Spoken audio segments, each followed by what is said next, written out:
السلام عليكم ورحمة الله تعالى وبركاته.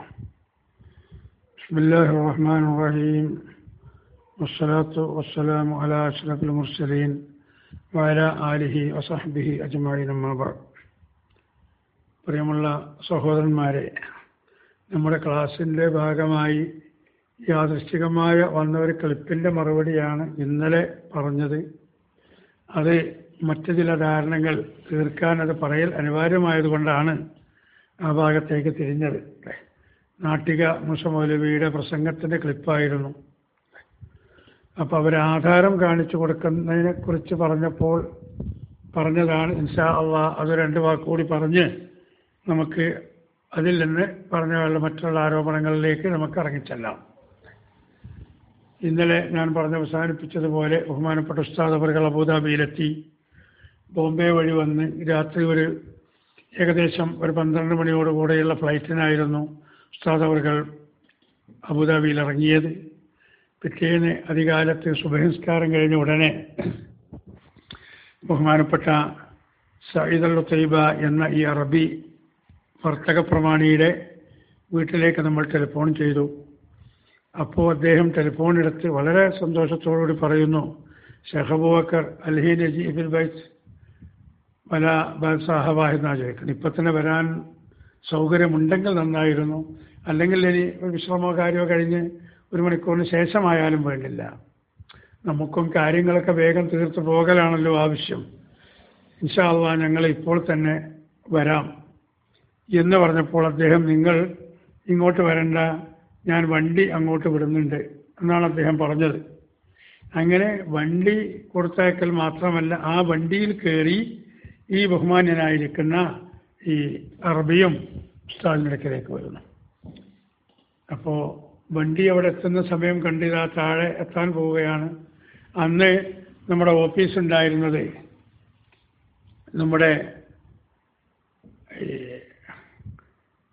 ദാഇറത്തുൽ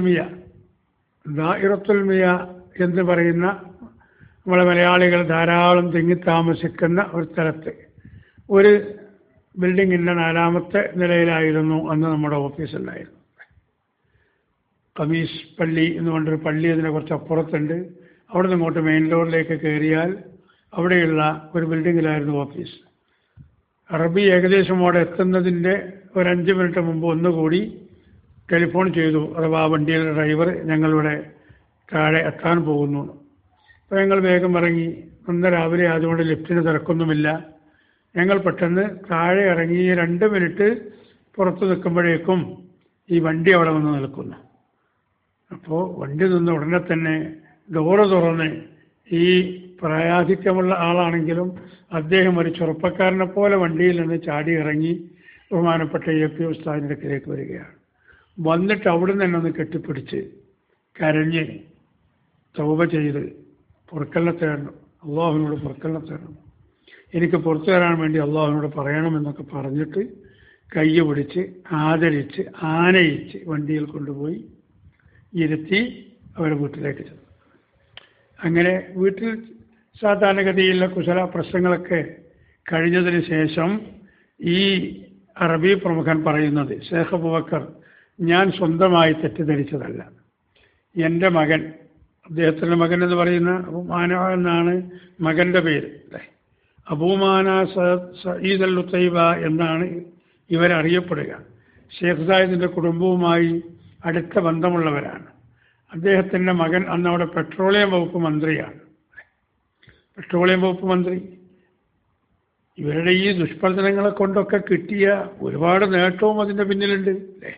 1000കണക്കിന് നമ്മൾ പ്രവർത്തകന്മാരെ അഡ്നോക്ക് എന്ന് പറയുന്ന അവിടുത്തെ ഒരു കമ്പനിയിലേക്ക് ഒരു പൈസയും ചെലവില്ലാതെ ഉസ്താദിനെ റിക്രൂട്ട് ചെയ്യാൻ കഴിഞ്ഞതിൽ ഇതൊരു തുടക്കവും കൂടിയായിരുന്നു ഇത്. അബുദാബിയിലെ ഈ കമ്പനിയുടെ കീഴിൽ അബുദാബിയിലും ഷാർജയിലും റാസൽ ഖൈമയിലും കോർഫക്കാനിലും പുജേറയിലും ഉമ്മുൽ ഖുവയിലും അല്ലയിലുമൊക്കെ 1000കണക്കിന് നമ്മൾ സുന്നി പ്രവർത്തകർ ജോലി ചെയ്യുന്നില്ലേ? ആ ജോലി ചെയ്യാൻ അവർക്ക് അവസരം ലഭിച്ചതിൻ്റെ ഒരു തുടക്കവും കൂടിയായിരുന്നു. കാരണം ഇദ്ദേഹത്തിൻ്റെ മകൻ ഇമാൻ എന്ന് പറഞ്ഞ ആൾ അന്ന് അവിടുത്തെ പെട്രോളിയം വകുപ്പ് മന്ത്രിയാണ്. ആ പെട്രോളിയം വകുപ്പ് മന്ത്രിയുടെ വീട്ടിൽ ജോലി ചെയ്യുന്ന കണ്ണൂർ ഭാഗത്തുള്ള ഒരാൾ, ആ സാധു ഇപ്പോൾ വളരെ വിഷമിച്ച് നാട്ടിൽ കൂടുകയാണ്. അതുകൊണ്ട് സ്വന്തം പ്രദേശം ഞാനിപ്പോൾ പറയുന്നില്ല, അയാൾക്കൊന്നുകൂടി വിഷമമാകണ്ട എന്ന് മനസ്സിലാക്കി. അദ്ദേഹം ഈ മന്ത്രിയുടെ ഡ്രൈവറാണ്.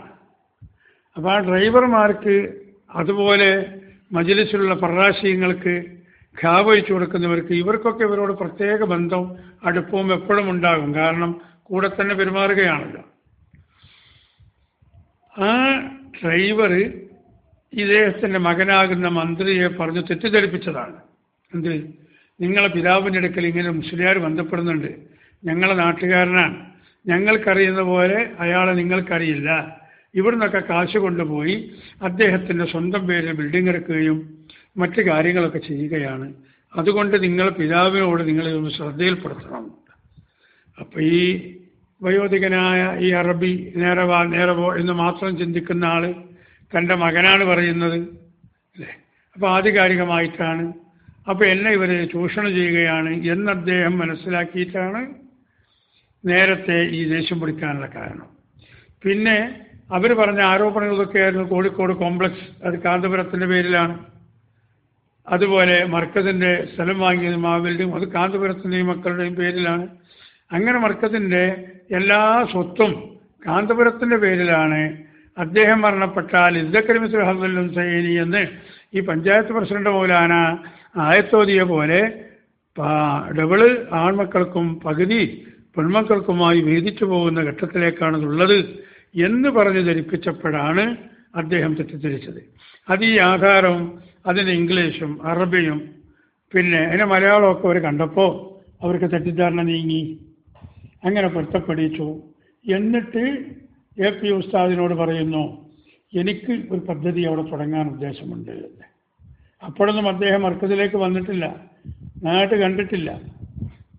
അപ്പോൾ ഉസ്താദ് പറഞ്ഞു, എന്നാൽ ആയിക്കോട്ടെ, അതിന് എത്ര പൈസ വേണമെങ്കിലും തരുന്നല്ല, ഇത് എനിക്കൊരു പദ്ധതി അവിടെ ഉദ്ദേശിക്കുന്നുണ്ട് എന്ന് പറഞ്ഞപ്പോൾ, കാരണം ഇങ്ങനെയൊക്കെ റെഡിയായി ശരിയായി നമ്മൾ ഉദ്ദേശത്തിൽ വന്നിട്ടല്ലോ, എന്നാൽ പൈസ തരി, ഞാൻ തുടങ്ങിക്കോളാന്നല്ല പറഞ്ഞു. അതിന് അവലൻ ആദ്യമായിട്ട് നിങ്ങളൊന്ന് അങ്ങോട്ട് വരണം, നിങ്ങൾ മർക്കസിൽ വന്ന് വരണം, എന്നിട്ട് ഇതുവരെ അതിൻ്റെ ആ എന്തൊക്കെയാണ് അവിടെ ഉള്ളത് എന്ന് നിങ്ങൾ നേരിട്ടൊന്ന് കാണണം, എന്നിട്ട് നിങ്ങൾ സ്വന്തം ഒന്ന് ചിന്തിക്കണം. എന്നതിന് ശേഷമേ ഞാൻ ഈ എന്ത് നിങ്ങൾ തന്നാലും അത് സ്വീകരിക്കുകയുള്ളൂ. ഈ സന്ദർഭത്തിൽ അദ്ദേഹം മാഷാ അല്ലാഹ് ലാ ഹൗല വലാ ഖുവത ഇല്ലാ ബില്ലാഹ് അദ്ദേഹം ഈ വാക്കുകൾ പറഞ്ഞിട്ട് അദ്ദേഹം പറയുന്നത്, ഇങ്ങനെയുള്ള ആത്മാർത്ഥത നിറഞ്ഞ ഒരു പണ്ഡിതനെ ഇന്ന് വരെ എൻ്റെ ദൃഷ്ടിയിൽ ഞാൻ എവിടെയും കണ്ടിട്ടില്ല. ഇവരെന്താ പറയുക, അറബിയാളെടുത്ത് പോയി അങ്ങനെ പറഞ്ഞു, ഇങ്ങനെ പറഞ്ഞു, അത്തട്ടിപ്പ് നടത്തി, ഈ തട്ടിപ്പ് നടത്തി, വഞ്ചന നടത്തി, കള്ളത്തരം പറഞ്ഞു അല്ലേ. ഇത് യാഥാർത്ഥ്യം മുഴുവനും ബോധ്യപ്പെടുത്തി കൊടുത്തിട്ട് ഈ അറബി പ്രമുഖൻ പറയുന്നത്, എനിക്കവിടെ ഒരു പദ്ധതി തുടങ്ങണം എന്ന് പറഞ്ഞാൽ 1000-ൻ്റെയും 2000-ൻ്റെയും അല്ല, ലക്ഷത്തിൻ്റെ അല്ല, കോടിൻ്റെ പദ്ധതി അദ്ദേഹം ഉദ്ദേശിക്കുന്നത്, കോടിയുടെ പദ്ധതി. അപ്പോൾ അതിന് കിട്ടട്ടെ എന്ന് മനസ്സിലാക്കി AP ഉസ്താദ് എന്താണ് തരുന്ന പറഞ്ഞു, അല്ല, നിങ്ങൾ ഈ ഉള്ളത് യാഥാർത്ഥ്യം അത് കാണണം. എന്താ ഷെയ്ഖ് അബൂബക്കറിൻ്റെ ആവശ്യം? ഉസ്താദുകൾ പറഞ്ഞു, മഹാനായ ഖലീലുള്ളാഹി ഇബ്രാഹിം നബി അലൈഹിസ്സലാം അള്ളാഹുവിനോട് പറഞ്ഞു, സൃഷ്ടിച്ച് മരിക്കുന്നത് എങ്ങനെയാണെന്ന് എനിക്കൊന്ന് കാണിച്ചു തരണം, ഹയാത്തും മൗത്തും. അപ്പോൾ അള്ളാഹു തആല ചോദിക്കുകയാണ്, എന്താ ഇബ്രാഹിം നബിയെ വിശ്വാസം കുറഞ്ഞിട്ടാണോ? വിശ്വാസം കുറഞ്ഞിട്ടല്ല, വലാകിൻ യതയഖന ഖൽബി, ഒന്നുകൂടി ദൃഢമായി ഈമാൻ ഒന്നിങ്ങോട്ട് പൂണ്ടുപിടിച്ച് ഉഷാറായ കൽബ് കൊണ്ട് ഉറക്കാൻ വേണ്ടിയിട്ടാണ്. അപ്പോൾ ഈ വാക്കുകളെ കൊണ്ടും ഈ ആധാരങ്ങളുടെ കോപ്പി കൊടുക്കൽ കൊണ്ടും അദ്ദേഹത്തിന് 100% ആയിട്ടുണ്ട്. പക്ഷെ ഒന്നുകൂടി ദൃഢമാകട്ടെ, ഒന്നുകൂടി ദൃഢമാകട്ടെ എന്ന് മനസ്സിലാക്കിയിട്ടാണ് AP ഉസ്താദ് പറയുന്നത്, നിങ്ങളൊന്ന് വന്ന് കാണണം. അങ്ങനെ നിർബന്ധിച്ച് പറഞ്ഞപ്പോൾ അദ്ദേഹവും റാഷിദ് അബ്ദുള്ള അൽ മസ്റൂഇ എന്ന മറ്റൊരു പ്രമുഖനായ അറബിയും, അദ്ദേഹം നേരത്തെ മർക്കസിൽ വന്നിട്ടുണ്ട്, കൂടി മർക്കസിൽ വരികയും മർക്കസിൻ്റെ അന്നത്തുള്ള ഇതിപ്പോൾ 1986 കാലങ്ങളിലുള്ളതാണ്, 86 അല്ലെങ്കിൽ 86, 85, 86 കാലങ്ങളിൽ അല്ലേ ഉള്ളതാണ്. 87 അല്ല 86, 87 ഉള്ളിലായിട്ടാണ്. കൃത്യമായ തീയതി ഞാൻ പറയുകയല്ല, വേണ്ടി വന്നാൽ കൃത്യമായ തീയതി കിട്ടുകയൊക്കെ ചെയ്യും. ആ കാലങ്ങളിൽ അന്നുള്ള മർക്കസിൻ്റെ ഉയർച്ചയും വളർച്ചയും കണ്ടിട്ട് തന്നെ ഇവരെ അത്ഭുതപ്പെടുകയും അല്ലേ? കോംപ്ലക്സിൻ്റെ പണി നടന്നുകൊണ്ടിരിക്കുന്നേ ഉള്ളൂ.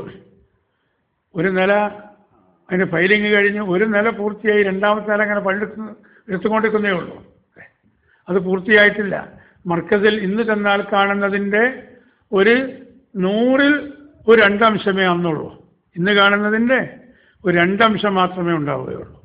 അത് കണ്ടിട്ട് തന്നെ അവർ അത്ഭുതപ്പെട്ടുകൊണ്ട് ഇതിന് 100% പിന്തുണ പ്രഖ്യാപിച്ച് അവർ മടങ്ങിപ്പോയിട്ട് അവർ ചെയ്ത ഏറ്റവും വലിയൊരു സംഭാവനയാണ് മർക്കസിൻ്റെ കീഴിലുള്ള പൂനൂർ മർക്കസ് ഗാർഡൻ. അത് നമുക്ക് ഒരു മിനിറ്റ് പറഞ്ഞ് ഇൻഷാ അല്ലാഹ് മറ്റ് ആരോപണങ്ങളിലേക്ക് നമുക്ക് കിടക്കാം. മർക്കസ് വന്ന് അദ്ദേഹം കണ്ട് തൃപ്തിപ്പെട്ട് ബോധ്യപ്പെട്ടതിൻ്റെ അടിസ്ഥാനത്തിലാണ് പൂനൂരിന്ന് തല ഉയർത്തി നിൽക്കുന്ന, അല്ലെ, ലോകോത്തര നിലവാരമുള്ള ബഹുമാനപ്പെട്ട എ പി ഉസ്താദിൻ്റെ പ്രിയപ്പെട്ട പുത്രൻ അബ്ദുൽ ഹക്കീം അസ്ഹരി പ്രധാനമായും നേതൃത്വം കൊടുക്കുന്ന, ബഹുമാനപ്പെട്ട ഉസ്താദിൻ്റെയും ബാക്കിയുള്ളവരുടെയും മേൽനോട്ടത്തിലാണ്. പ്രധാനമായും അതിന് ചുമതലയും നേതൃത്വവുമൊക്കെ ചെറുപ്പക്കാരനായ അബ്ദുൽ ഹക്കീം അസ്ഹരിയുടെ നേതൃത്വത്തിലാണ്. നിങ്ങളൊന്ന് പൂനൂർ പോയി നോക്ക്. അവിടെ എത്ര കോടി റുപ്യയുടെ ആസ്തി ഉണ്ടാകും. അതിന് തുടക്കം കുറിച്ചത് ഈ മഹാനായ അബൂമാന സഈദ് അൽ ഉത്തൈബ എന്ന അബൂദാബിയിലുള്ള ആ വർത്തക പ്രമുഖനായിരുന്നു. എന്തേ കാരണം? ഈ ആധാരത്തിൻ്റെ പ്രശ്നമാണ്. നാട്ടിക മോശം വലിയ പറഞ്ഞതുപോലെ ആധാരം ഞങ്ങൾക്കൊന്ന് കാണണം, അതേ അഭിപ്രായ വ്യത്യാസമുള്ളൂ. പക്ഷേ നാട്ടിക മൂസമൗലവിൻ്റെ അടുത്തോ ഓല കമ്പനിയിലോ ആധാരം കൊടുത്തിട്ട് എന്തെങ്കിലും പ്രയോജനമുണ്ടോ? ഒരു പ്രയോജനവുമില്ല. അതുകൊണ്ട് തന്നെ ഈ ആധാരം അവർക്ക് നമ്മൾ കൊടുത്തിട്ടുമില്ല. പിന്നെ അയാൾ പറഞ്ഞിരുന്നു എൻ്റെ അടുത്ത് അതിൻ്റെ കോപ്പി ഉണ്ട് എന്ന്. എങ്കിൽ ആ കോപ്പി ഇപ്പോഴെവിടെയെങ്കിലും വീട്ടിൽ ഒന്ന് തപ്പിത്തെറിഞ്ഞ് നോക്കിയിട്ട് അത് പ്രദർശിപ്പിക്കുവാനോ അതൊന്ന് പത്രത്തിൽ കൊടുക്കുവാനോ, ഈ ക്ലിപ്പ് ഇപ്പോഴും ഇങ്ങനെ ഇട്ട് സമുദായത്തിനിടയിൽ ഭിന്നിപ്പുണ്ടാക്കുവാനും ഫിത്ന ഉണ്ടാക്കുവാനും ഒരുങ്ങുന്ന ഈ ക്ലിപ്പ് വീരന്മാർ അവർ തയ്യാറുണ്ടോ എന്ന് മരിച്ചുപോയപ്പോൾ അയാളോട് പറഞ്ഞിട്ട് കാര്യമില്ല. അവിടെ നമ്മളന്ന് നാട്ടിൽ പോയി പറഞ്ഞിരുന്നു. പക്ഷേ ഇന്നിപ്പോൾ അയാളോട് പറഞ്ഞിട്ട് കാര്യമില്ല. ഈ മനുഷ്യരെ ചോദിക്കാൻ പറ്റും. അതിൻ്റെ അനുയായികളുണ്ടല്ലോ, അവരെയും പൊക്കിപ്പിടിച്ച് നടക്കുന്നവർ, അവർ തയ്യാറുണ്ടോ? ആ ആധാരത്തിൻ്റെ കോപ്പി പരസ്യപ്പെടുത്തി അതിൽ കാന്തപുരം എ പി അബൂബക്കർ മുസ്ലിയാരുടെ പേരിലാണ് മർക്കസ് കോംപ്ലക്സ് അല്ലെങ്കിൽ അതുപോലെയുള്ള സ്ഥലങ്ങൾ വാങ്ങിയതെന്ന് തെളിയിക്കാൻ കഴിവുണ്ടോ? പക്ഷെ ഇന്ന് ഫോട്ടോസ്റ്റാറ്റ് പല കൃത്രിമങ്ങളും നടത്താൻ കഴിയുന്ന കാലമാണ്. അത് നിങ്ങൾ നടത്തിയിട്ട് നിങ്ങൾ വെക്കുകയാണെങ്കിലും ഞങ്ങൾക്ക് ആ കോപ്പി കിട്ടിയാൽ അത് രാസപരിശോധന നടത്തി അതിൻ്റെ യഥാർത്ഥം ഞങ്ങൾ നിങ്ങൾക്ക് കാണിച്ചു തരും. അതുകൊണ്ട് തന്നെയാണ് ആധികാരികമായി പറയുന്നത്, നിങ്ങൾക്കതിന് കഴിയുമോ? അപ്പോൾ ആധാരത്തിൻ്റെ കാര്യം അവിടെ നിൽക്കട്ടെ. നമ്മളിത് വളരെ വ്യക്തമായി നമ്മളെ നാട്ടുകാരും നാട്ടുകാരല്ലാത്തവരും അറിഞ്ഞ കാര്യമാണ്. അതുകൊണ്ട് ഒരിക്കൽ കൂടി അവരോട് പറയുന്നു, മർക്കസിൻ്റെ ആധാരങ്ങൾ അത് കോഴിക്കോട് രജിസ്റ്റർ ഓഫീസിലുണ്ട്, കുന്നമംഗലത്തുണ്ട്, താമരശ്ശേരിയുണ്ട്. അതൊക്കെ പോയി നിങ്ങൾക്ക് അന്വേഷിക്കാം. അതിലേതെങ്കിലും ഒരു സെൻറ്റ് സ്ഥലം ബഹുമാനപ്പെട്ട എ പി ഉസ്താദിൻ്റെ പേരിൽ, അല്ലെങ്കിൽ എ പി ഉസ്താദിൻ്റെ ഒരു മകനുണ്ട് അബ്ദുൽ ഹക്കീം അസ്ഹരി, അവരുടെ പേരിൽ, അല്ലെങ്കിൽ എ പി ഉസ്താദിന് 6 പെൺമക്കളുണ്ട്. അതിൽ ഒരു പെൺകുട്ടിയുടെ ഭർത്താവിനെ കുറച്ചു കാലങ്ങൾ കൊണ്ടുനടന്നിരുന്നു. ഇപ്പോൾ അതിനെക്കുറിച്ചൊന്നും ഓരോരുത്തർ പേരൊന്നുമില്ല, എന്തോ ആവട്ടെ, നമ്മളത് പ്രതിപാദിക്കല്ല.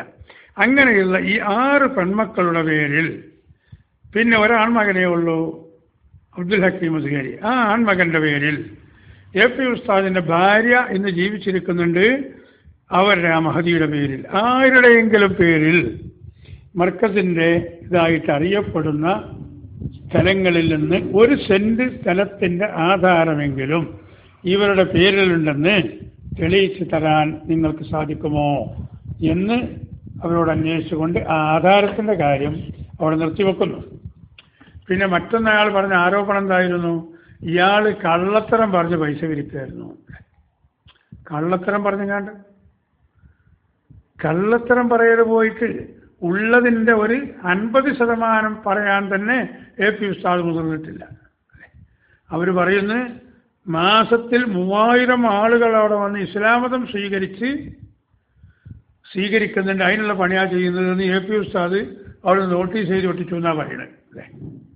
ആ ഒട്ടിച്ച നോട്ടീസിൻ്റെ ഒരു കോപ്പി അന്ന് നമ്മളവരോട് ചോദിച്ചോളൂ. UAE ചോദിച്ചിട്ടുണ്ട്, നാട്ടിൽ ചോദിച്ചിട്ടുണ്ട്, ഈ മൗലവിയുടെ വീട്ടിൻ്റെ അടുക്കൽ ചെന്ന് ചോദിച്ചിട്ടുണ്ട്. മാസത്തിൽ 3000 ആളുകൾ കാരന്തൂർ മർക്കസിൽ വന്ന് ഇസ്ലാം മതം സ്വീകരിക്കുന്നു എന്ന് പബ്ലിഷ് ചെയ്യുന്നൊരു നോട്ടീസ് UAE ഒട്ടിച്ചു എന്നാണ് അവർ പറയുന്നത്, അല്ലെങ്കിൽ വിതരണം ചെയ്തു എന്ന് പറയുന്നു. ആ നോട്ടീസിൻ്റെ ഒരു കോപ്പി ഏകദേശം ഒരു 25 കൊല്ലം മുമ്പ് ആണ് ഈ സംഗതി ഉണ്ടാകുന്നത്. ആ കാലത്തുള്ള ഒരു നോട്ടീസ് അത് അന്ന് തന്നെ അവരെ നാട്ടിൽ പോയി ചോദിച്ചിട്ടുണ്ട്, UAE ചോദിച്ചിട്ടുണ്ട്, അബുദാബിയിൽ, അല്ലൈനിൽ, ദുബൈയിൽ, ഷാർജയിൽ, റാസൽ ഖൈമയിൽ, കോർപ്പക്കാട് എല്ലാ സ്ഥലങ്ങളിലും ചോദിച്ചിട്ടുണ്ട്. ഇന്ന് വരെ അവർക്ക് കൊണ്ടുവരാൻ കഴിഞ്ഞിട്ടില്ല. പക്ഷേ അറബികളോട് നമ്മൾ പറഞ്ഞിരുന്നു, അന്ന് 3000-ഓളം കുട്ടികളാണ് ഈ 87 കാലങ്ങളിൽ മൊത്തം മർക്കസിലുള്ള യതീംഖാനയിലും ബോർഡിംഗ് മദ്രസയിലും ശരീഅത്ത് കോളേജിലും ആർട്സ് കോളേജിലും IT എഞ്ചിനീയറിംഗ് കോളേജിലും ഇതെല്ലാം കൂടി ആയിട്ട് മൊത്തം അന്ന് 3000-ഓളം, 3000 കഴിഞ്ഞിട്ടില്ല, 3000-ഓളം കുട്ടികളാണുള്ളത്. അവിടെ നാം അവർക്ക് എഴുതി കൊടുത്ത നമ്മളെ പ്രൊസ്പെക്ടറിലും അതുപോലെ മറ്റു ലഘുലേഖയിലും ഒക്കെ ഉള്ളതെന്താണ്, 3000-ഓളം കുട്ടികൾ ഒരു ക്യാമ്പസിൽ പഠിച്ച് ഇസ്ലാമിക സനാതന മൂല്യങ്ങൾ അനുസരിച്ച് ജീവിച്ചു വരുന്നു. എന്നിട്ട് വിശദമായിട്ട് അതിൽ നിന്ന് ബോർഡിംഗ് മദ്രസയിൽ പഠിക്കുന്ന കുട്ടികളും ആർട്സ് കോളേജിൽ പഠിക്കുന്ന കുറേ കുട്ടികളും അവരിൽ നിന്ന് ഫീസ് വാങ്ങിയിട്ടാണ് അവർക്ക് പഠനം നടത്തുന്നത്, അഥവാ ഭക്ഷണത്തിനുള്ള ഫീസ്. പിന്നെ അവർ ഉസ്താദുമാർക്ക് ശമ്പളം കൊടുക്കുന്നതിനുള്ള, ബോർഡിംഗ് മദ്രസയിൽ പഠിപ്പിക്കുന്ന ഉസ്താദുമാർക്ക് ശമ്പളം കൊടുക്കാനുള്ള ഫീസും. എൻ്റെ മകനൊക്കെ അന്നവിടെ പഠിക്കുന്ന കാലമാണ്. ഏകദേശം അന്നൊരു 750-800 റുപ്യ ഒരു മാസം ഒരു കുട്ടിക്ക് ചിലവ് വരും. കാരണം ഇന്നത്തെ അത്ര സാധനങ്ങൾക്കൊന്നും വിലയില്ലാത്തത് കൊണ്ട്. അങ്ങനെ 750-ഉം 800-ഉം 850-ഉം ഒക്കെ നമ്മൾ ഫീസ് കൊടുത്തിട്ട് പഠിക്കുന്ന ബോർഡിംഗ് മദ്രസയിലുള്ള കുറച്ച് കുട്ടികൾ, അതുപോലെ തന്നെ ആർട്സ് കോളേജിലുള്ള ചില കുട്ടികളും എഞ്ചിനീയറിംഗ് കോളേജിലുള്ള കുട്ടികളും ബാക്കി ശരീഅത്ത് കോളേജിലും യതീംഖാനയിലും പഠിക്കുന്ന ആ വർഷമാണ് ഹിഫ്ദുൽ ഖുർആൻ കോളേജ് തുടങ്ങുന്നത്. ആ ഹിഫ്ദുൽ ഖുർആൻ കോളേജിൽ പഠിക്കുന്ന കുട്ടികൾക്കും പരിപൂർണമായി താമസവും ഭക്ഷണവും ഫ്രീ ആയിട്ട് നൽകുകയാണ്. അതിന് ഭാരിച്ച ചെലവുണ്ട് എന്നായിരുന്നു അവരറിയിച്ചിരുന്നത്. ഒന്നുകൂടി പറയട്ടെ, 3000-ഓളം കുട്ടികൾ മർക്കസിന്റെ ക്യാമ്പസിൽ പഠിക്കുന്നുണ്ട്. ആ പഠിക്കുന്നവരിൽ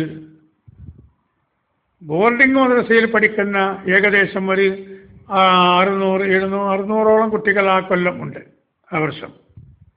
അതുപോലെ ഒരു 500 ചില്ലാനം കുട്ടികൾ ആർട്സ് കോളേജിൽ പഠിക്കുന്നുണ്ട്. 200-ലധികം കുട്ടികളന്ന് എഞ്ചിനീയറിംഗ് കോളേജിലും പഠിക്കുന്നുണ്ട്. അങ്ങനെ ഒരു 1300-1400 കുട്ടികളുടെ ഇതിൽ നിന്ന് ഭക്ഷണത്തിനും ഉസ്താദുമാരെ ശമ്പളം കൊടുക്കാനുമുള്ള ഫീസ് അവരോട് വാങ്ങുന്നുണ്ട്. എന്നാൽ തന്നെ അവർക്ക് താമസിക്കാനുള്ള ബിൽഡിങ്, അതുപോലെ മറ്റ് സൗകര്യങ്ങൾ, ഇതൊക്കെ മർക്കസ് ഫ്രീ ആയിട്ട് അവർക്ക് കൊടുക്കുകയാണ്. ഹോസ്റ്റൽ വാടക എന്ന പേരിൽ അന്നും വാങ്ങലില്ല. ഉസ്താദുമാരുടെ ശമ്പളവും അതുപോലെ കുട്ടികളുടെ യൂണിഫോമിൻ്റെ കാശും കുട്ടികളുടെ പാഠപുസ്തകത്തിൻ്റെ പൈസയും ഉസ്താദുമാർക്ക് ശമ്പളം കൊടുക്കുന്ന കാശുമല്ലാതെ ഹോസ്റ്റൽ വാടക ഈ കുട്ടികളോടൊന്നും വാങ്ങലില്ല. അപ്പോൾ അത് കഴിച്ച് ബാക്കി ശരീഅത്ത് കോളേജിലും യതീംഖാനയിലുമുള്ള ഏകദേശം 1400-ഓളം വരുന്ന കുട്ടികൾക്ക് അവർക്ക് ഭക്ഷണം ഫ്രീ ആണ്. അവരെ ഉസ്താദുമാർക്ക് ശമ്പളം കൊടുക്കുന്നതിന്, ശരീഅത്ത് കോളേജിൽ പഠിപ്പിക്കുന്ന ഉസ്താദുമാർക്ക് ശമ്പളം കൊടുക്കുന്നതിന് ഈ കുട്ടികളിൽ നിന്ന് ഒരു കാശും വാങ്ങുന്നില്ല. യതീംഖാനയിലുള്ള കുട്ടികൾക്ക് മുഴുവനും വസ്ത്രം ഫ്രീ ആണ്, ഭക്ഷണം ഫ്രീ ആണ്, ചികിത്സ ഫ്രീ ആണ്, എല്ലാ പഠനോപകരണങ്ങളും ഫ്രീ ആണ്. ഉസ്താദുമാരുടെ ശമ്പളത്തിൻ്റെ പേരിൽ പോലും ഒരു കുട്ടിയിൽ നിന്നും ഒരു പൈസ അന്ന് മുതൽ ഇന്ന് വരെ ഈടാക്കിയിട്ടില്ല. അങ്ങനെയുള്ളൊരു സംരംഭമാണ്. അതുകൊണ്ട് അതിന് ഭാരിച്ച ചെലവുണ്ടെന്ന് പറഞ്ഞു. അത് ഇവർ വളച്ചൊടിച്ച് അത് ഇസ്ലാമിക സനാതന മൂല്യങ്ങളെ വളർത്തിക്കൊണ്ടുവരുന്ന സ്ഥാപനമാണ്.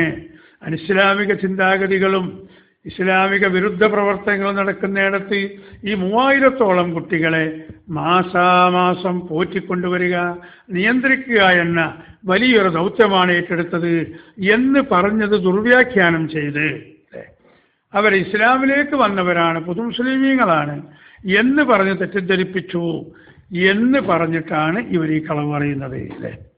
ഇങ്ങനെ 3000 ആള് ഇവിടെ ഇസ്ലാമിലേക്ക് വരുന്നുണ്ടെന്ന് ഏത് വിദേശത്തെന്ന് പറഞ്ഞാലും അതിവിടെ നാട്ടിലറിയും എന്ന് അറിയാത്ത ആളാണോ കാന്തപുരം ഉസ്താദ്? ഇവിടുത്തെ ഗവൺമെൻറ് അതിന് സമ്മതം കൊടുക്കുമോ? ഇവിടെ ആകെ ഇസ്ലാമിക ദഅവത്തിലേക്ക് വന്നിട്ട് ആ കാര്യങ്ങൾ ചെയ്യാൻ അർഹതയുള്ളത് കേരളത്തിൽ പൊന്നാനി മഅ്മുനത്തുൽ ഇസ്ലാം സഭയും കോഴിക്കോട് തർബിയത്തുൽ ഇസ്ലാം സഭയുമാണ്. ഇവർക്ക് മാത്രമേ ആധികാരികമായി ഒരാൾ മുസ്ലിമായാൽ അവർക്ക് ആ സർട്ടിഫിക്കറ്റ് കൊടുക്കാൻ നിയമമുള്ളൂ. മുസ്ലിമാകാൻ ഉദ്ദേശിച്ചവർക്ക് ആർക്ക് എവിടുന്നും മുസ്ലിമാകാം. പക്ഷേ ഇവനും മുസ്ലിമായിരിക്കുന്നു എന്നൊരു സർട്ടിഫിക്കറ്റ് ആധികാരികമായി എഴുതി കൊടുക്കാൻ അർഹതയുള്ളത് കേരളത്തിൽ പൊന്നാനി മഅ്മുനത്തുൽ ഇസ്ലാം സഭയുടെ കീഴിലുള്ള ഒരു സ്ഥാപനമുണ്ട്, അതിനേ ഉള്ളൂ. അതുപോലെ കോഴിക്കോട് തർബിയത്തുൽ ഇസ്ലാം സഭയിലും. എന്നിട്ട് കാന്തപുരത്ത് നടത്തുന്ന മർക്കസിൽ വന്ന് മാസത്തിൽ 3000 ആളുകൾ ഇസ്ലാമതം സ്വീകരിക്കുന്നുണ്ട് എന്ന് പറഞ്ഞാൽ അതിൻ്റെ ആ വൈരുദ്ധ്യം മനസ്സിലാക്കാൻ പോലും ഈ പഞ്ചായത്ത് പ്രസിഡന്റ് മൗലാനമാരെ പോലെയുള്ളവർ മനസ്സിലാക്കിയില്ല. അപ്പം അതുകൊണ്ട് ഉള്ളതുപോലെ പറഞ്ഞതിൻ്റെ പേരിലാണ് അന്നത്തെ 3000 ഇന്ന് 20,000-ന് മുകളിലായത്. നമുക്കതൊന്ന് പരിശോധിക്കാം. ഉള്ള കാര്യങ്ങൾ ഉള്ളതുപോലെ അതിൻ്റെ യാഥാർത്ഥ്യം അത് വിവരിച്ചു കൊടുത്ത് അന്നും ഇന്നും ആ സത്യമായ മാർഗം കൈമുതലാക്കി പ്രവർത്തിച്ചതിൻ്റെ പേരിലാണ് ഈ ഏകദേശം 40 കൊല്ലത്തിൻ്റെ പ്രവർത്തനം കൊണ്ട് അതിൽ തന്നെ കഠിനമായിട്ട് പ്രവർത്തിക്കാൻ കഴിഞ്ഞത് ഒരു 25 വർഷമായി. ആ 40 കൊല്ലത്തിൻ്റെ കാലയളവ് 400 കൊല്ലത്തിൻ്റെ പുരോഗതി ഉണ്ടാക്കാൻ കഴിഞ്ഞത്. ഇനി ഈ ക്ലിപ്പ് അയച്ചവരോട് ഒന്ന് തിരിച്ചങ്ങോട്ട് ചോദിക്കട്ടെ.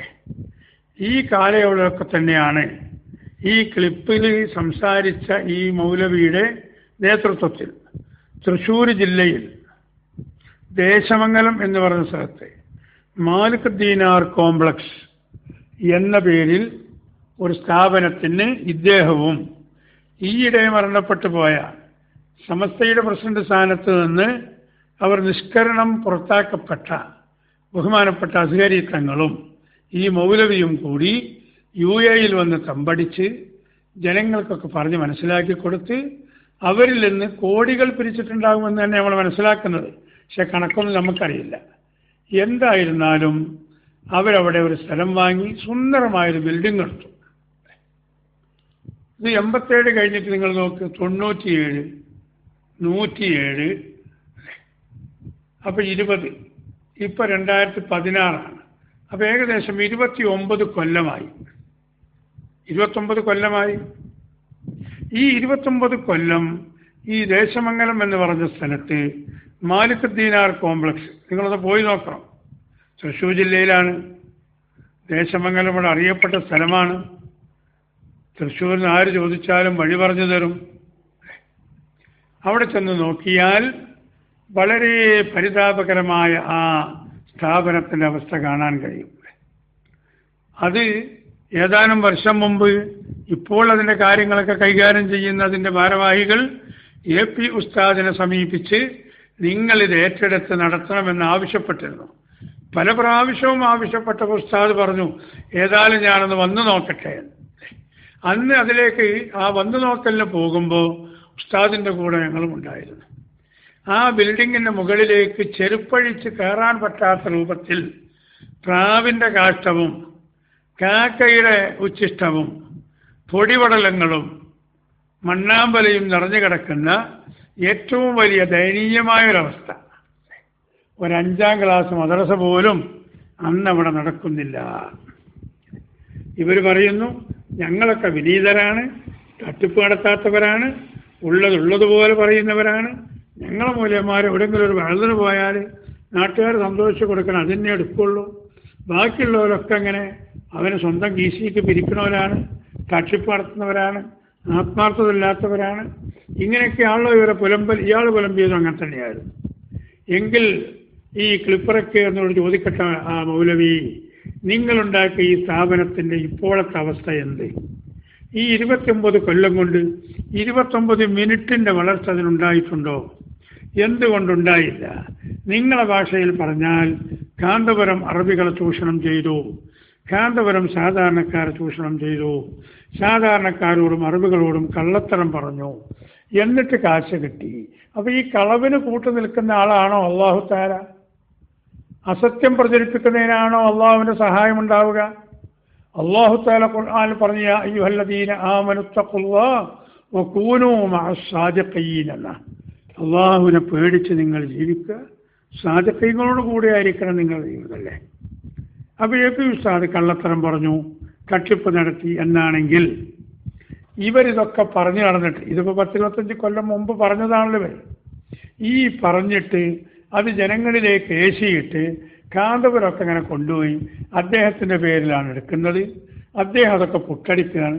അതുകൊണ്ട് നമ്മളിനി ഒന്നും കൊടുക്കണ്ട എന്ന് നാട്ടുകാർ തീരുമാനിച്ചു, മലയാളികൾ. ഇവരിതൊക്കെ അറബികളിടത്തും ചെന്ന് പ്രചരണം നടത്തി. പല അറബികൾ തെറ്റിദ്ധരിപ്പിച്ചിരുന്നു. പക്ഷെ ആ തെറ്റിദ്ധരിച്ച അറബികളൊക്കെ ഇവിടെ നാട്ടിൽ വന്ന് കണ്ടപ്പോൾ പിന്നെ ആ കൂട്ടർ ചെന്നപ്പോൾ ഓരോ കുണ്ടമ്പടി എടുത്ത് ആട്ടി വിട്ടിട്ടുണ്ട്. കുണ്ടമ്പടി നമ്മളെ മലപ്പുറം ജില്ലയിലെ ഏറനാടൻ ഭാഷയാണ്. അഥവാ ഒരടിക്ക് മുറിയാത്ത വടി എന്ന് അതിനർത്ഥം. നല്ല കുറച്ച് വണ്ണുള്ള, ഏകദേശം 1 ഇഞ്ച് വണ്ണുള്ള വടിക്കാ കുണ്ടമ്പടി എന്ന് പറയാം. ആ വടി എടുത്തുകൊണ്ട് ഇവരെ ആട്ടിവിട്ടിട്ടുണ്ട്. കാരണം ഒരു മഹാനായ പണ്ഡിതന്റെ പേരിൽ ഇവർ ഈ തെറ്റിദ്ധാരണ പരത്തിയല്ലോ, അതുകൊണ്ട് ഇവരെ ഈ വളപ്പക്ക് കയറ്റിക്കൂടാന്നാണ്. അപ്പോൾ വടി എന്നുള്ളത് ഇസ്തിലാഹായിട്ട് പറഞ്ഞതാണെങ്കിലും ആ വടിയേക്കാൾ ശക്തിയുള്ള വാക്കുകൊണ്ട് ഇവരെ ഗേറ്റിൻ്റെ പുറത്തേക്ക് ആട്ടി ഓടിച്ചിട്ടുണ്ട്. ഈ എൻ്റെ ശബ്ദം കേൾക്കുന്ന സഹോദരന്മാർ ചിന്തിക്ക്, ഇവർ ഈ പറയുന്നത് ശരിയാണെങ്കിൽ, കാന്തപുരം തട്ടിപ്പ് നടത്തിയിട്ടാണ്, ചൂഷണം ചെയ്തിട്ടാണെന്ന് ചെയ്തെങ്കിൽ ഇന്ന് കാണുന്ന ഈ വളർച്ച, 125 ഏക്കറിൽ വിദ്യാഭ്യാസ വിപ്ലവ സമുച്ചയം, അത് വളർത്തിക്കൊണ്ടുവരാനുള്ള വളർച്ച, 7 ഏക്കർ ഉണ്ടായിരുന്ന സ്ഥാനത്ത് ഇന്ന് അതിൻ്റെ പരിസരത്ത് തന്നെ 40-ലധികം ഏക്കർ മർക്കസിനുണ്ട്. മർക്കസിന് 978-ൽ അവിടെ 7 ഏക്കറാണ് കച്ചവടം ചെയ്തതെങ്കിൽ ഈ കാലയളവിനുള്ളിൽ 40-ലധികം ഏക്കർ അതിൻ്റെ പരിസരത്ത് തന്നെ ഉണ്ട്. ചെറിയ വീടുകളും സ്ഥലങ്ങളും ഒക്കെ വാങ്ങിയിട്ട് അതവിടെ നിന്ന് മർക്കസിന് വിട്ടമാണ്. ഇത് ഈ രൂപത്തിലാണെങ്കിൽ എങ്ങനെ ഇത് വളർത്തിക്കൊണ്ടുവരാൻ കഴിയും? അപ്പോൾ സത്യമായ മാർഗത്തിൽ ആരെന്ന് സാധാരണക്കാർക്ക് ചിന്തിക്കാൻ ഏറ്റവും വലിയൊരു മകുടോദാഹരണമാണ് മർക്കസിൻ്റെ ഈ വളർച്ച. അതുകൊണ്ട് അവരുടെ ആ ആരോപണവും 100% കളവാണെന്ന് ഇപ്പോൾ ഈ ശബ്ദം കേൾക്കുന്നവരോട്, ഇത് 25 വർഷം മുമ്പ് അയാൾ വീട്ടിൻ്റെ അടുക്കൽ പോയി പറഞ്ഞ കാര്യം ഒന്നുകൂടി അക്കമിട്ട് ഓൺലൈനിലൂടെ എല്ലാ സഹോദരന്മാരെയും അറിയിക്കുകയാണ്. അപ്പോൾ അവരുടെ സ്ഥാപനം അങ്ങനെ കെട്ടടങ്ങിപ്പോയി. മണ്ണെണ്ണ വിളക്ക് കത്തുന്ന മാതിരി, മണ്ണെണ്ണ വിളക്ക് ഒരു കുറച്ച് വലിയ വിളക്കാണെങ്കിലും മണ്ണെണ്ണയും പാർന്ന് കത്തിട്ട്, പക്ഷേ രണ്ടാമതിലേക്ക് എണ്ണ ഒഴിച്ചു കൊടുത്തിട്ടില്ലെങ്കിൽ,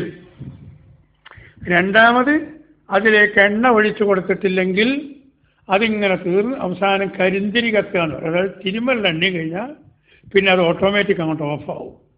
അതല്ലേ ഈ ചേളാരിക്കാർ തുടങ്ങിയ മുഴുവൻ സ്ഥാപനത്തിൻ്റെയും അവസ്ഥ. 1, 2 എന്നുള്ള ഏത് സ്ഥാപനത്തിൻ്റെയും, മാലിക് ദീനാർ പോട്ടെ, അങ്ങനെയുള്ള ഏതായിരുന്നാലും ഒന്നെങ്കിലും തൻ്റെ ഇടത്തോടു കൂടി ഈ നാട്ടിലെ സാമാന്യ ജനങ്ങൾക്ക് കാണിച്ചു കൊടുക്കാൻ അവരെത്തുണ്ടോ? ഇത് ഈ ക്ലിപ്പിറക്കിയ ആളുകളോട് എൻ്റെ പ്രിയപ്പെട്ട സഹോദരന്മാർ ചോദിക്കണം. പിന്നെ അവരുടെ ആരോപണം എന്തായിരുന്നു? യതീംഖാന നടത്തി, അതുകൊണ്ടാണ് പത്രം നടത്തുന്നത്. യതീംഖാനയുടെ നിലനിൽപ്പിനും പത്രം ആവശ്യമായിരുന്നു. ഈ യതീംഖാനക്ക് വേണ്ടി പ്രവർത്തിക്കുന്ന എ പി ഉസ്താദിൻ്റെ കയ്യിൽ നാട്ടിലുള്ള പള്ളികൾക്ക് സഹായിക്കാൻ വേണ്ടി അബ്ദുള്ള കുലൈബ് എന്നവർ 5 ലക്ഷം ഉറുപ്പിക എ പി ഉസ്താദിനെ ഏൽപ്പിച്ചിട്ട് അത് പ്രധാനമായും ഹൈദറിൻ്റെ പള്ളിക്ക് തോനെ കൊടുക്കണമെന്ന് പറഞ്ഞപ്പോൾ 2.5 ലക്ഷം ഉറുപ്പിക അരീക്കാട് പള്ളിക്കും ബാക്കിയുള്ള 2 ലക്ഷം ഉറുപ്പിക മറ്റ് വിവിധ പള്ളികൾക്ക് 10,000 മുതൽ 35,000 വരെ അടങ്ങുന്ന സംഖ്യകളുമാക്കി വീതിച്ചു കൊടുത്തിട്ട് അത് കള്ളത്തരം ചെയ്തു, പള്ളിൻ്റെ കാശ് പിടുങ്ങി എന്ന് പറഞ്ഞ് ഇവിടെ മുഴുവനും പ്രചരണം നടത്തിയപ്പോൾ മുസ്ലിം സമുദായത്തിൻ്റെ പേരിലുള്ള ഒരു പത്രത്തിൻ്റെ അടുക്കൽ ചെന്ന് വളരെ വിനീതമായി അവരോട് അഭ്യർത്ഥിച്ചു, ഇങ്ങനെ തെറ്റിദ്ധാരണ ജനങ്ങളിലുണ്ട്, അതൊന്ന് തീർക്കാൻ നിങ്ങൾ സഹായിക്കണം. അതുകൊണ്ട് നിങ്ങൾ ഈ വസ്തുത ഒന്ന് നിങ്ങൾ പത്രത്തിൽ കൊടുക്കണം, അതിന് പരസ്യത്തിൻ്റെ കാശ് ഞങ്ങൾ നിങ്ങൾക്ക് തരാം. ഏത് ഏടാകൂടവും പരസ്യം കൊടുക്കാനുള്ള പത്രം. എന്നിട്ട് പോലും ഈ ധിക്കാരികൾ അത് സമ്മതിക്കാതെ ഈ മഹാനായ പണ്ഡിതനെ വേദനിപ്പിച്ച് പറഞ്ഞയച്ചെങ്കിൽ ആ പറഞ്ഞയച്ച സ്ഥിതിക്ക് നമുക്കൊരു പത്രം തുടങ്ങിയേ തീരൂ എന്നുള്ള ദൃഢവിശ്വാസത്തിൽ വരികയും അതിനുവേണ്ടി ദൃഢനിശ്ചയം ചെയ്യുകയും പ്രവർത്തിക്കുകയും ചെയ്തപ്പോൾ ഒരു ഉറുപ്പികയുടെ വരുമാനമുണ്ടായിട്ടല്ല, പ്രസ് വാങ്ങാൻ ഒരു കാശും ഇല്ല, പത്രത്തിന് കടലാസ് വാങ്ങാൻ തന്നെ കാശില്ല. അങ്ങനത്തെ ഏറ്റവും പരിമിതമായ ഒരവസ്ഥയിൽ തുടങ്ങിയപ്പോൾ 4 പേജ് പത്രമേ ആദ്യം ഉണ്ടായിട്ടുള്ളൂ. അത് തന്നെ ഏറ്റവും മോശം കടലാസിൽ 4 ആൾ വായിച്ചാൽ 5-ാമത്തെ ഒരാൾക്ക് വായിക്കുമ്പോഴേക്കും പിടിച്ചെടുത്തുന്ന കടലാസ് ഇങ്ങനെ ചിതറിപ്പോരുന്ന അത്ര മോശമുള്ള കടലാസായിരുന്നു. ഞങ്ങൾ ഈ നടന്നു വന്ന വഴിയൊന്നും മറന്നിട്ടില്ല. ഞങ്ങൾ അനുഭവിച്ച ത്യാഗങ്ങളാണ് ഈ പറയുന്നത്. അത് തന്നെ വളരെ കുറഞ്ഞ കോപ്പി അച്ചടിക്കാൻ കഴിഞ്ഞിട്ടുള്ളൂ. ഞങ്ങൾക്ക് ഒരു ഫീൽഡ് മാനേജർ വർക്കറില്ല, അല്ലെങ്കിൽ ഒരു ജില്ലാ ബ്യൂറോ ഇല്ല, അതിന് വർക്ക് ചെയ്യാൻ ഓർഗനൈസർമാരില്ല, ആരുമില്ല, പ്രവർത്തകരൊന്നുമില്ല. 4-5 ആൾ കൂടി തുടങ്ങി. പ്രൂഫ് നോക്കാൻ പോലും വൈകുന്നേരം ഒഴിവുള്ള മുത്തഅല്ലിമീങ്ങൾ പോയി പ്രൂഫ് നോക്കിയ അവസ്ഥ ഉണ്ടായിട്ടുണ്ട്. നിങ്ങൾക്കറിയോ, അന്ന് സിറാജ് പത്രത്തിൽ വന്നൊരു വാർത്ത, അടിവാരം അഥവാ വയനാട്ടിലേക്ക് പോകുന്ന താമരശ്ശേരി ചുരം കയറുന്നതിനേക്കാൾ അടിവാരം എന്ന് പറയുന്നത്, അവിടെ ഒരു ന്യൂസ് പത്രത്തിൽ നമ്മളെ പേപ്പറിൽ 3 കോളം വെഡ്ഡിങ്ങിലാണ്, അടിവാരത്ത് പോത്ത് ബന്ധു ചന്തു എന്നാണ്. തീയിൽപ്പെട്ട് ആരോ ഈ വേനൽക്കാലത്ത് തീയിക്കപ്പയിൽ പോത്ത് പെട്ടുങ്ങാണ്ട് ജീവൻ പോയതാണ്. അതൊരു ന്യൂസ്. കാരണം അല്ലാതെ വല്ല ന്യൂസ് എടുക്കാനും കൊണ്ടുവരാനും ഫോട്ടോ എടുക്കാനും ഒന്നും നമുക്ക് ആളില്ല. അപ്പോൾ ആരും തരുന്ന ന്യൂസുകളൊക്കെ ഉള്ളത് ഇതും ഒരു ന്യൂസായിട്ടാണ് കരുതി 3 കോളം വെഡ്ഡിങ്ങിൽ കുറച്ച് വലുപ്പത്തിൽ അടിവാരത്ത് പോത്ത് ബന്ധു ചന്തു. ചത്തുന്നാ വേണ്ടത്, പ്രൂഫ് നോക്കാൻ ആളില്ല. ഇതൊക്കെ ഞങ്ങൾ തന്നെ ജനങ്ങളോട് പരസ്യമായി പറഞ്ഞതാണ്. അങ്ങനത്തെ അവസ്ഥയായിരുന്നു അന്ന് പേപ്പറിനുണ്ടായിരുന്നത്. പക്ഷേ സുന്നത്ത് ജമാഅത്തിൻ്റെ നിശ്ചയദാർഢ്യമുള്ള പ്രവർത്തകന്മാർ വളരെ കൂടുതൽ ആക്ഷേപം സഹിച്ചും ഇവരുടെ പരിഹാസം സഹിച്ചും പിടിച്ചു നിന്നു. അല്ലേ, അബുദാബിയിലൊക്കെ ഞാനുള്ള സമയത്ത് അന്ന് അവിടുന്ന്, ഇപ്പോൾ അവിടെയുള്ള പത്രം അവിടുന്ന് ഇറങ്ങുന്നുണ്ട്. സുബൈക്കറ്റ് പള്ളിയിൽ നിന്ന് എത്തുമ്പോഴേക്ക് എല്ലാ റൂമിലും പത്രം എത്തിയിട്ടുണ്ട്. അന്ന് പത്രം 2 ദിവസത്തെ പത്രം 3-ാമത്തെ ദിവസം വരിക. അത് തന്നെ ഉച്ചയ്ക്ക് ശേഷമേ അവിടെ പബ്ലിഷ് ആവുള്ളൂ. കാരണം അത് വന്ന് സെൻസർ കഴിഞ്ഞ് എന്നിട്ടൊക്കെ വേണം പുറത്തിറങ്ങാൻ. അപ്പോൾ ഉച്ചയ്ക്ക് ഭക്ഷണം കഴിച്ച് നമ്മൾ ഇരിക്കുമ്പോൾ ഓരോരുത്തർ വിളിക്കും, സിറാജ് വന്നോ? അപ്പം നമ്മൾ പറയും തമാശക്കോട് സ്കൂളിൽ പോയതല്ലേ, കുറച്ചൊക്കെ താമസിക്കൂലേ, കാരണം അപ്പോൾ പത്രം എത്തിയിട്ടുണ്ടാവില്ല. അങ്ങനെ 2 മണിക്കും 3 മണിക്കും 4 മണിക്കൊക്കെ വന്ന് ആ പത്രം മാറോടണച്ച് പിടിച്ച് അതിനുവേണ്ടി പ്രോത്സാഹനം നൽകിയപ്പോൾ അല്ലാഹു തആല തൗഫീഖ് ചെയ്ത് ഇന്നത് കേരളത്തിൽ നിന്ന് തന്നെ കോഴിക്കോട് മാത്രമുണ്ടായിരുന്ന ഒരു പഴയ വീട് വാടകയ്ക്കെടുത്ത് അതിൽ ഒരു സാധാരണ പ്രസ് വെച്ച് അതിൽ അച്ചടിച്ചിരുന്ന പത്രം വേണ്ടതുപോലെ ഫോട്ടോവും അക്ഷരമൊന്നും തിരിയാത്ത കാലം, എന്നാലും സുന്നികൾ അത് വാങ്ങി അത് അതിനെ പരിരക്ഷിച്ചു കൊണ്ടുവന്നു. ഇന്ന് നിങ്ങൾ നോക്കി, കോഴിക്കോട്ട് നിന്ന് പുറപ്പെടുന്നു, തിരുവനന്തപുരത്ത് നിന്ന് പുറപ്പെടുന്നു, കണ്ണൂരിൽ നിന്ന് പുറപ്പെടുന്നു, നമ്മളെ പത്രങ്ങളായതൊക്കെ. പിന്നെ ഇവിടെ കൊണ്ടടങ്ങിയോ, ഒമാനിൽ നിന്ന്, ഖത്തറിൽ നിന്ന് നമ്മളെ പത്രം പുറപ്പെടുന്ന സ്ഥലമായി പറയണതൊക്കെ, UAE-യിൽ നിന്ന്. ഈ മൗലവി പറഞ്ഞതുപോലെ യത്തീംഖാനക്ക് ഏതെങ്കിലും അറബികൾ കൊടുക്കുന്ന കാശിൽ നിന്ന് ആ യത്തീമക്കൾക്ക് ഭക്ഷണത്തിനും വസ്ത്രത്തിനും കൊടുക്കാതെ കാന്തപുരം ഉസ്താദിൻ്റെ പ്രൗഢിക്ക് വേണ്ടി ഒരു പത്രം അവരുണ്ടാക്കി അത് പ്രസിദ്ധീകരിക്കുക എന്ന തെറ്റായ ലക്ഷ്യത്തിലാണ് സിറാജിൻ്റെ പ്രവർത്തനമെങ്കിൽ ഇത്രയും സ്ഥലത്ത് നിന്ന് ഇത് പബ്ലിഷ് ചെയ്തെങ്ങാണ്ട് ജനങ്ങൾക്ക് എത്തിക്കാൻ കഴിയുമോ? കാരണം യാഥാർത്ഥ്യത്തിനെതിരാണെങ്കിൽ അള്ളാഹുവിൻ്റെ സഹായം അതിനുണ്ടാവുകയില്ല. അതുകൊണ്ട് യത്തീംഖാനയുടെ പൈസ യത്തീംഖാനക്കായിട്ട് തന്നെ, പക്ഷെ ആ യത്തീംഖാനക്ക് വേണ്ടിയായിരുന്നു ഈ പത്രം, സുന്നത്ത് ജമാഅത്തിന് വേണ്ടിയായിരുന്നു, സുന്നി സംഘത്തിന് വേണ്ടിയായിരുന്നു, സുന്നത്ത് ജമാഅത്തിന്റെ ആലിമീങ്ങൾ എന്തെങ്കിലും ഒരു കാര്യം പറഞ്ഞാൽ അത് 100% വളച്ചൊടിക്കലായിരുന്നു. ഇന്നവർക്കത് കുറച്ച് ഭയമുണ്ട്. എന്തേ കാരണം? സിറാജാകുന്ന ഈ പ്രകാശം എല്ലാ ഭാഗത്തേക്കും CCTV വെച്ചതുപോലെ ഇവരെയൊക്കെ നിരീക്ഷിക്കുന്നുണ്ട്. ആ സിറാജിന്റെ നിരീക്ഷണത്തിലാണ് എല്ലാ മൂത്തദൈവങ്ങളും ചേളാരികളും ദീനീ വിരോധികളും. അതിന് രക്ഷപ്പെടാൻ അവർക്ക് കഴിയില്ല. അവിടത്തേക്ക് ഈ പത്രമെത്താൻ കാരണം ആത്മാർത്ഥത വന്ന് കൈമുതലാക്കി ഈ പത്രം തുടങ്ങിയതിൻ്റെ പേരിലാണ്. അത് ഞങ്ങൾ സാധാരണക്കാരോട് സംഭാവന വാങ്ങിയിട്ടുണ്ട്, ഞങ്ങളതിന് കാശ് ഭരിച്ചിട്ടുണ്ട്. അതൊക്കെ ഇന്ന് അവർക്ക് അവിടെ കാണാനുമുണ്ട്. അൽഹംദുലില്ലാ, ഇന്ന് മറ്റ് ഏത് പത്രങ്ങളോടും കടപിടിക്കുന്ന രൂപത്തിൽ നമ്മളെ പത്രവും ഇന്ന് പുറത്തിറങ്ങാൻ തുടങ്ങി. അതുകൊണ്ട് ആ പത്രത്തിനെതിരെ അദ്ദേഹം പറഞ്ഞ ആ ക്ലിപ്പ് അത് 100% കളവാണെന്ന് പ്രിയപ്പെട്ട സഹോദരന്മാരോട് നമ്മൾ പറയുന്നു. ഏതെങ്കിലും ഒരു മുസ്ലിയാർ പറഞ്ഞ് അങ്ങനെയാണ്, ശമ്പളം കൊടുക്കാൻ ബുദ്ധിമുട്ടുണ്ട് എന്നൊക്കെ പറഞ്ഞത് ശരിയായിരിക്കും അല്ലേ? 4 പേജ് നോട്ടീസ് പോലെ തന്നെയാണെന്നുള്ളൂ. അതൊക്കെ ശരി, ഞങ്ങളെ സംബന്ധിച്ചു. പക്ഷേ ഞങ്ങളത് വളർത്തിക്കൊണ്ടുവന്നു. ഇന്ന് മറ്റെല്ലാ വൻകിട പത്രങ്ങളുടെയും അടുക്കെ സിറാജും എന്ന് നല്ല തലയുയർത്തി നിൽക്കുന്നു. ഉത്തരവാദപ്പെട്ട പലരും സിറാജ് ഒരക്ഷരം ഒഴിവാകാതെ വായിക്കുന്നു, പ്രതിപക്ഷാണെങ്കിലും ഭരണകക്ഷിയാണെങ്കിലും. കാരണം നാം എതിർക്കപ്പെടുന്നത് ഒരു തത്വത്തിൻ്റെയും മൂല്യത്തിൻ്റെയും അടിസ്ഥാനത്തിലാണ്.